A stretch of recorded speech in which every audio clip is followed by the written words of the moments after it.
We're back. On today's installment, so much ridiculousness. Hello, my fam. It is Perez, the queen of all media, the original influencer, and your number one source for everything. It ends with us saga. This soap opera has ruined me for television because nothing comes close. Every day there is a new development. Another twist, another turn, and every day it's more ridiculous and crazy than before. Today, one of my favorite things that we need to get into are the emails that these two teams have been sending to each other. Meow, meow, woo, ah, woo. Crazy. Yesterday, I told you all about the Wayfarer parties moving to compel Van Zan. Dun, dun, dun. Happy anniversary, Van Zan. And today, we are getting into Malivali and her motion to compel the Wayfarer defendants. The middle-aged menace is obsessed with these signal communications. Karen Khaleesi's ethically challenged lawyer, Ezra Hudson, tells Judge Lyman, quote, "Dear Judge Lyman, on behalf of Blake Lively, we write pursuant to Rules 1.c and 4.c of Your Honor's individual practices to respectfully request an order compelling Wayfarer Studios, LLC, Justin Baldoni, Jamie Heath, Steve Sarowitz, It Ends With Us Movie, LLC, Melissa Nathan, the Agency Group, PR, LLC, and Jennifer Abel, collectively the Wayfarer defendants, to produce a document-by-document privilege log for the signal communications currently identified in Category 1 of the Wayfarer defendants' categorical privilege log." I know a thing or two about privilege logs now. Gracias. But let's take it a step back. Even before these privilege logs, they had to hand over these signal communications. You know, that secure way of chatting where the messages disappear, or not. Ethically challenged Ezra says, by way of background, on August 27, 2025, this court granted the portion of Ms. Lively's omnibus motion to compel, which sought the production of signal communications from the Wayfarer defendants and their agents. As part of the court's order, the Wayfarer defendants were ordered to produce by September 8th all responsive, non-privileged signal communications and categorical privilege log for documents post-dating Lively's complaint.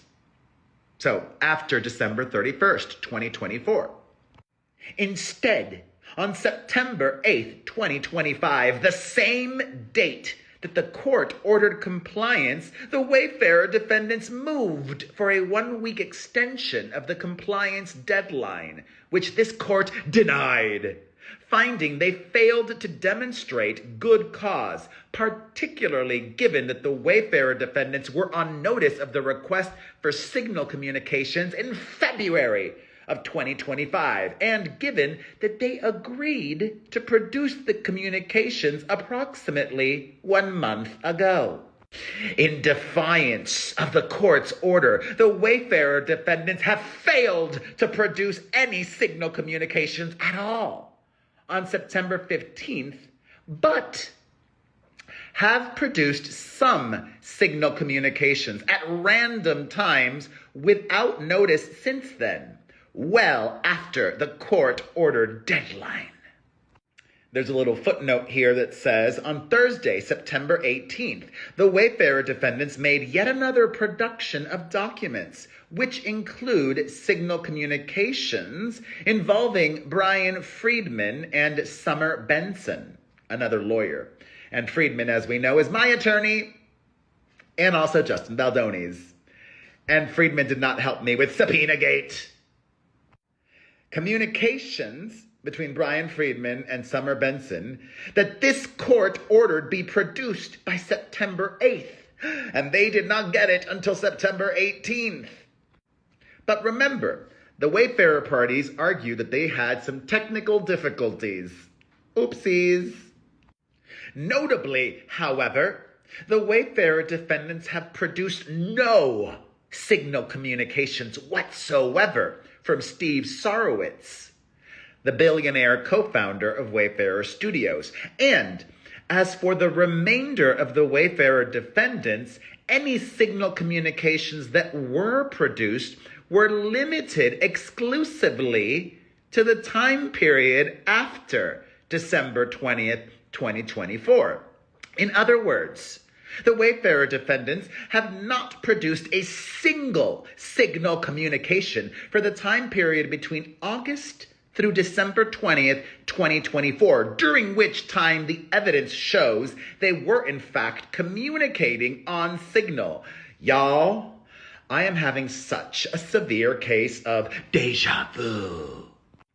If you watched my video yesterday about the bandana of it all, you will agree. Deja vu. But the roles are reversed today. Instead, Ezra continues, the vast majority of their post-December 20th signal communications have been marked privileged and placed on a woefully deficient categorical privilege log that fails to comply with the basic requirements of Local Civil Rule 26.2c. Among other things, the categorical privilege log did not identify how many documents were being withheld within each category and otherwise failed to provide sufficient information for Ms. Lively to evaluate their privilege claims. During the parties' meet and confer on September 10th, Ms. Lively raised these concerns with the Wayfarer defendants, explaining that much of this information can be generated automatically, and which they agreed to take under advisement. On September 15th, 2025, the Wayfarer defendants produced an amended categorical privilege log which now identifies the number of documents being withheld within each category. Critically, the Wayfarer defendants' amended categorical privilege log demonstrates that the Wayfarer defendants are withholding more than 4,600 signal communications between December 20th, 2024 and February 18th, 2025, claiming attorney-client, work product, and common interest privileges, all of which are lumped together in one categorical entry.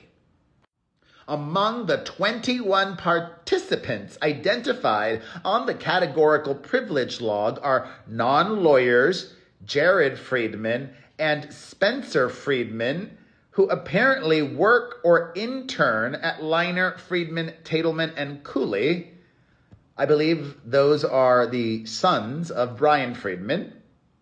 Although not reflected in the categorical privilege log, and despite being requested to specifically identify such communications, the Wayfarer defendants admit that the non-lawyer Friedmans were involved in signal communications without any attorney presence, which are still being withheld for privilege. Maybe they are attorneys. They don't know. They say that they apparently work or intern. I'm sure we'll be hearing from Team Wayfarer and getting clarification about the Friedman sons. A quick little search on the interwebs shows that Spencer Friedman went to NYU and Harvard. What a smarty. And there are a lot of Jared Friedmans out there. But Team Ridicula continues, saying it is impossible to tell from the categorical log who participated in which communications on which date and whether any attorneys were present, much less whether the purpose of the communications was for legal advice, public relations, which is not privileged, or some other purpose. For all 4,600 plus signal communications that have been withheld, the Wayfarer defendants provide the following language. which fails to provide any information that would reasonably enable Miss Lively to assess the assertion of the privilege. Redacted.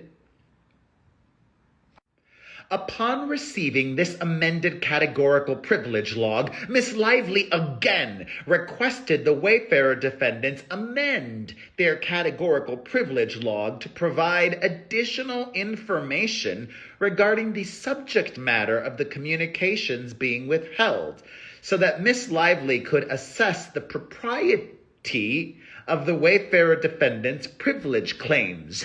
The Wayfarer defendants declined Miss Lively's request. Footnote: rather than agree to amend their categorical privilege logs, the Wayfarer defendants claim ignorance as to what additional information is needed for Miss Lively to assess their privilege claims, despite counsel explaining in detail during the parties' September 10th meet and confer and in subsequent email exchanges. Ezra is mad.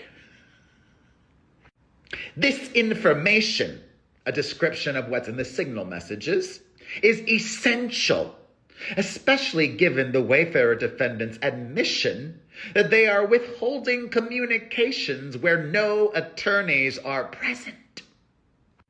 While the court's order did permit the Wayfarer defendants to prepare a categorical privilege log for privileged signal communications, they appear to have taken this as an opportunity to yet again withhold plainly responsive communications, including an unknown number of communications with no attorney presence.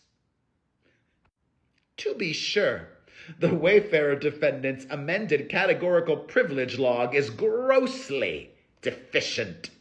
Among other things, it is far from clear which of the 21 participants were involved in each of the 4,600 plus communications, how many of these communications lack attorney presence, and what the subject matter is for each.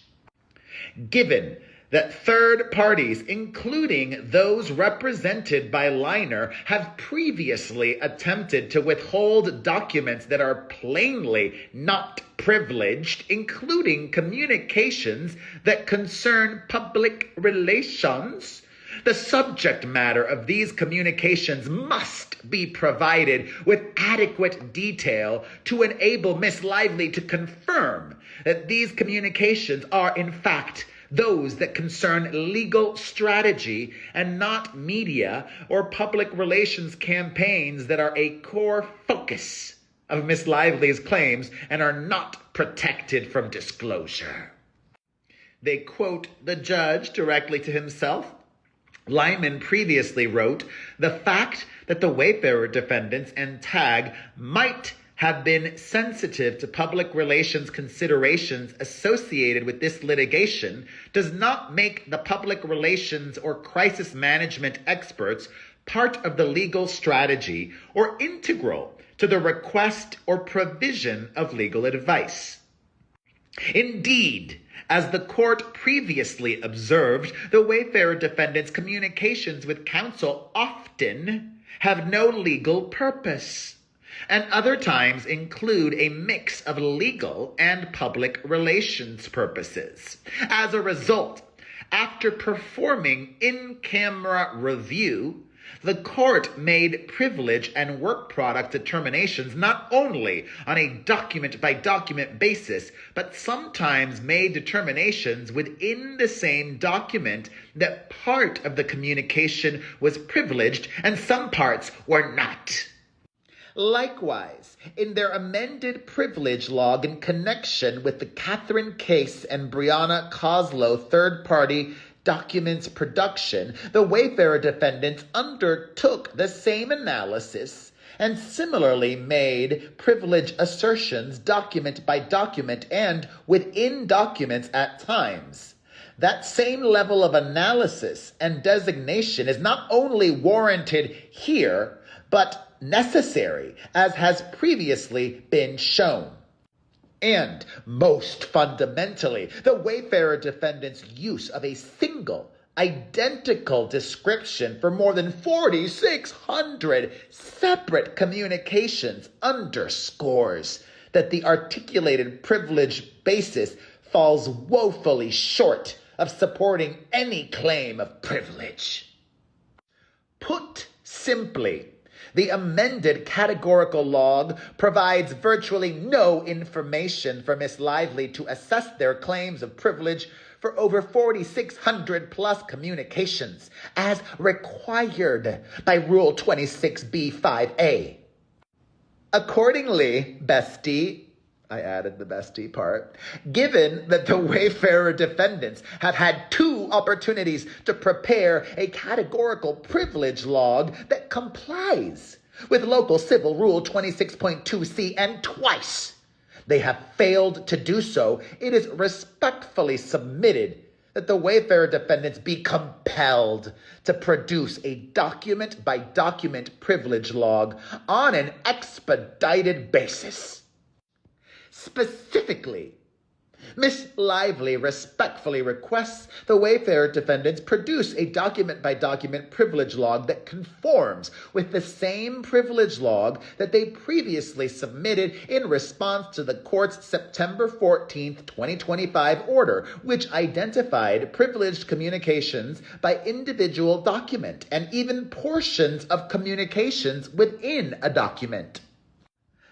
Respectfully submitted, Ezra Hudson.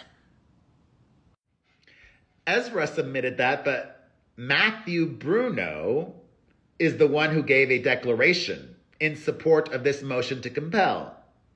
I'm only going to read the interesting parts, such as this. In their September 15th, 2025 transmittal email, counsel for the Wayfarer defendants expressly acknowledged they were withholding communications with no attorney presence. All right, that is novel. That doesn't seem kosher to me, but hey. This is also hilarious. Despite clearly articulating Miss Lively's position at the party's September 10th conferral, as well as in writing, the Wayfarer defendants responded by improperly claiming that the parties had not yet met and conferred on this issue. One of the emails submitted alongside this motion to compel brings up the issue of the Friedman brothers.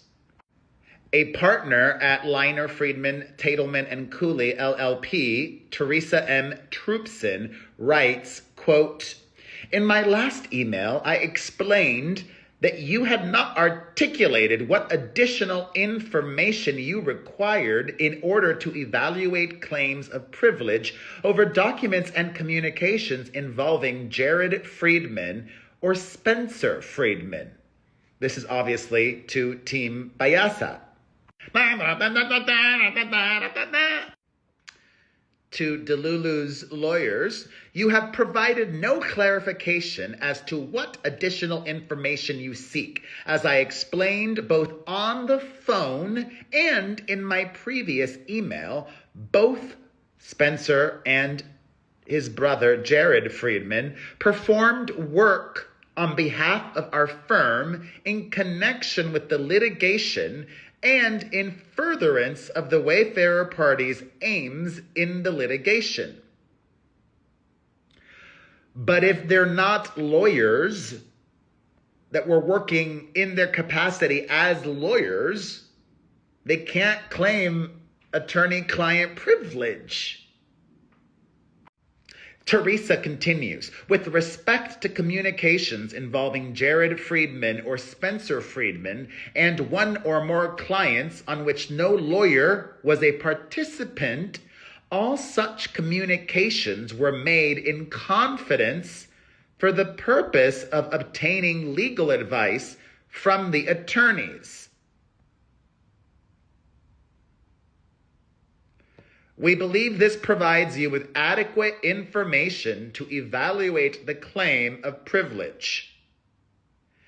Jared and Spencer Friedman were talking with the Wayfarer parties in confidence for the purpose of obtaining legal advice from the attorneys. So they're attorneys that work for freedom. What they're not. If they are, why not just state that? They're not stating that. This is a little fishy. A little sus. Matty Matt, Mr. Bruno says, Teresa, we spent the first part of Wednesday's conferral explaining how the descriptions provided in the categorical log failed to provide sufficient detail for us to evaluate the grounds for withholding any such communications. We specifically discussed how Jared and Spencer Friedman's presence on a communication does not establish a basis for asserting any form of privilege without additional information being provided. Your email below raises more questions than answers. I agree.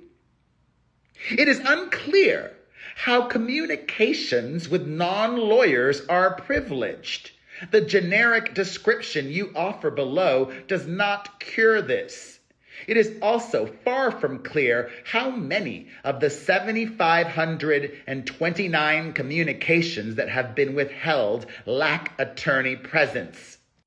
In any event, as you well know, the mere presence of an attorney or employees of an attorney does not alone cloak the communications with privilege. Indeed, as demonstrated by the documents recently produced by the Skyline Agency, LLC, members of your law firm were active participants in the Wayfarer Defendants media campaign, which this court has expressly held does not constitute the provision of legal advice. The generic descriptions provided in the categorical log fail to confirm whether similar communications remain improperly withheld and therefore require greater detail regarding the subject matter of these communications, given the many improper privilege assertions that have been made on behalf of your clients and third parties that you represent. We have serious concerns regarding the propriety of the Wayfarer Defendants categorical privilege log, which provides absolutely no information for us to adequately evaluate whether any of the communications have been properly withheld. Given that the parties are at an impasse, we will move to compel. All rights reserved. Matt. Well, Teresa said, Counsel, you have not made any attempt to meet and confer on the issues raised below, which were not discussed in our last call. We are available to meet and confer within 48 hours of your email. Regards, Teresa Troupson. That was last week. Then this week, we get some other spicy emails. One of ethically challenged Ezra's colleagues over at Manat tells the Wayfarer Defendants Counsel, we note that you did not produce any signal communications for any of the Wayfarer defendants on September 15th, nor any signal communications for Steve Sarowitz on September 12th, although you had previously promised both. In reviewing the Wayfarer defendants' recent document productions on December 8th and 12th, only a small handful of signal communications were produced, none of which predate December 20th, 2024, for any of the Wayfarer defendants, nor are there any signal communications at all, italicized, from Mr. Sorowitz's custodial files for any time period. As you know, the Wayfarer defendants represented to the court that Miss Lively will have Mr. Sorowitz's responsive non-privileged signal communications by September 12, 2025, and responsive non-privileged signal communications from other Wayfarer defendants and their counsel would be produced by September 15th, given that we understand the Wayfarer defendants have now completed their production of signal communications within their possession custody, or control, we conclude that neither the Wayfarer defendants nor their counsel preserved any signal communications prior to December 20th, 2024. And as for Mr. Sarowitz, he did not preserve any non-privileged signal communications at any time. Signal communications totaling over 4,600 messages, on the basis that they are privileged, as reflected on the Wayfarer defendant's amended categorical privilege log, which we have advised on several occasions lacks sufficient detail for us to evaluate any claim of privilege, including on September 16th.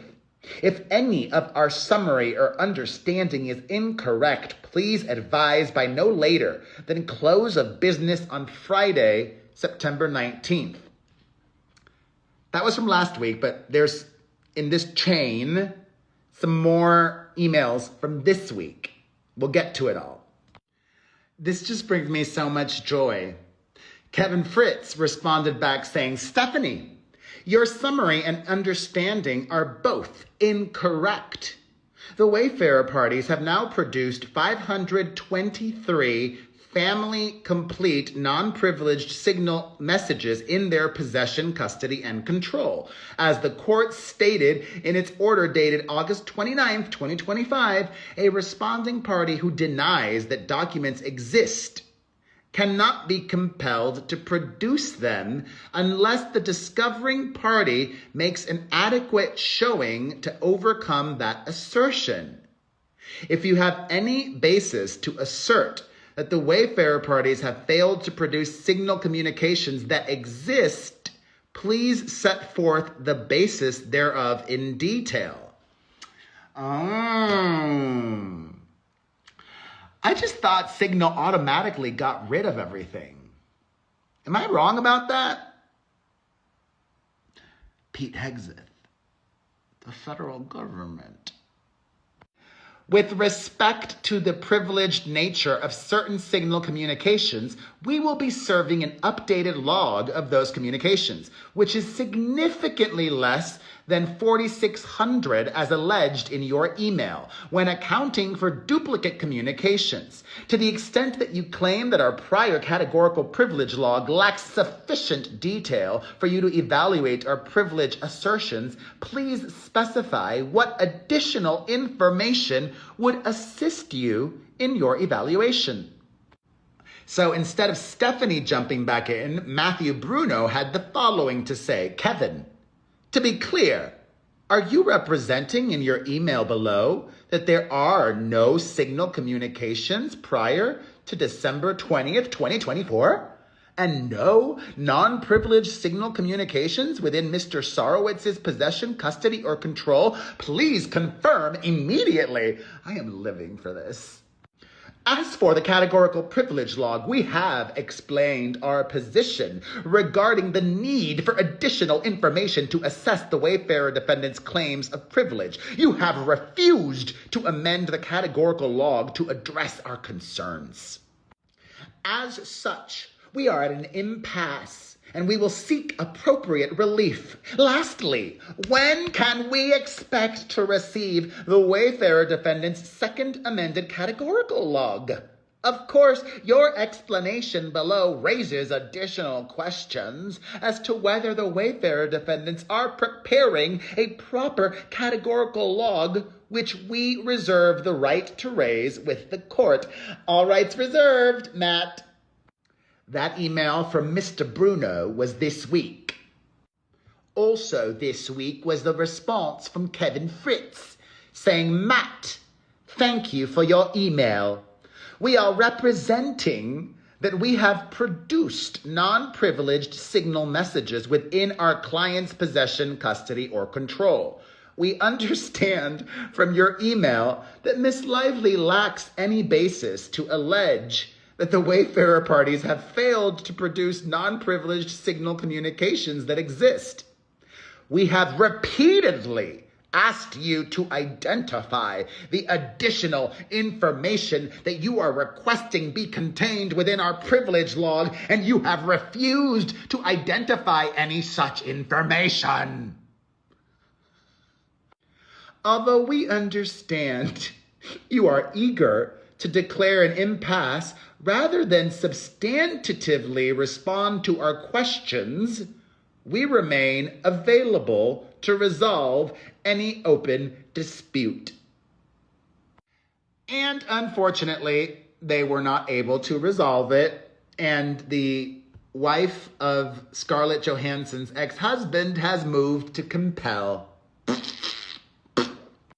And it's Judge Lyman. I have no idea how this is gonna go, but I move you to compel yourself to buypopstuff.com.